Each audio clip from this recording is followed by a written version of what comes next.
আসসালামু আলাইকুম।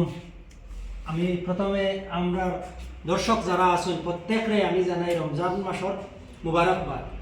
আমরা গরিবের বন্ধু ফাউন্ডেশনের পক্ষ থাকিয়া আমরা কিছু গরিব অসহায় মানুষের সাহায্য সহযোগিতা করার ইনিশিয়েটিভ লইছি। আর টোটাল 30টা পরিবারকে আমরা সাহায্য সহযোগিতা করার একটা পদক্ষেপ নিয়েছি। আমরা এই সাহায্য সহযোগিতার মধ্যে অনেক মানুষে আমরা সাহায্য সহযোগিতা করছে এবং মিজোরাম থেকে লইয়া বাইরে বাইরে জায়গা থেকেও কিছু টাকা পয়সা আমরা সংগঠন দিয়েছেন, আমরা লোকাল থেকেও কিছু মানুষে আমরা টাকা পয়সা দিছই এই গরিব মানুষের গরিব অসহায় মানুষের ফ্যামিলি পৌঁছাইবার লাগিয়া। তো আপনারা দেখুন আমরা এই কিটগুলো আর আমরা রেডি করছি, তৈরি করছি আর 30টা গরিব অসহায় ফ্যামিলি মানুষের আর দিবার লাগিয়া। তো আমরা আপনারা সারা আমরা লগে এইভাবে আমরা সংগঠনের সাহায্য সহযোগিতা করতাম, যাতে আমরা আগামীতে আরও এইভাবে গরিব অসহায় মানুষের সাহায্য সহযোগিতা করতাম পারি।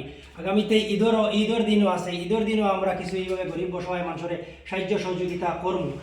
আর আপনারা যারা আছেন আমরা ভিডিও যারা আজকে দেখতারা প্রত্যেকের কাছে একটা আবেদন রাখি, আর আমরা ভিডিওটা দেখার পরে আপনারা শেয়ার মারবা, যাতে এই শেয়ারের মাধ্যমে আরও এইভাবে আরও গরিব অসহায় মানুষরা দেখে আমরা এই ভিডিওটা এবং আমরা লাগি যোগাযোগ রাখে। ধন্যবাদ।